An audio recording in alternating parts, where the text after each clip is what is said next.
Faciə çox sürətlə baş verdi. Qonşular hadisəni bilib aşağı düşürdülər. Həmin anda nə baş verdiyini bilmədik. Düşündük ki, alov ətrafı bürüyəcək.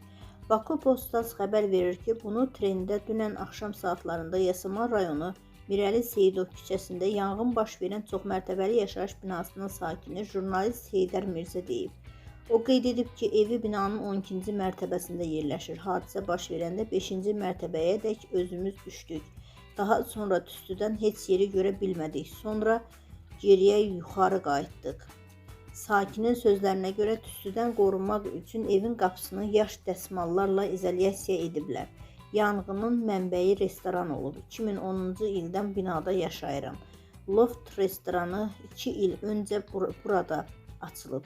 Restoran sahibi binaya məxsus qarajın yarısını mənimsəyərək restoran və stomatoloji mərkəz təşkil edib. Yanğın təhlükəsindən əlavə hər gün 5-ci mərtəbəyə qədər səs-küy, musiqi səsi gəlir.